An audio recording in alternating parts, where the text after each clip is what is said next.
So we're going to grate the ginger, and ginger is used for joint inflammation. So you use your potato for tissue inflammation, and joint inflammation you use your ginger. Ginger is a very powerful anti-inflammatory herb.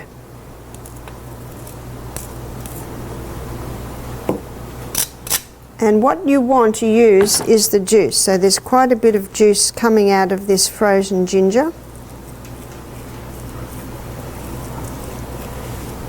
So where you would use this, maybe this is a poultice for a toe that's got gout. Maybe this is for an arthritic finger.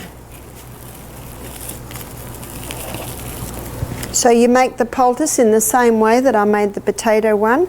And can you see we've got about a 1/2 inch of plastic all the way around it.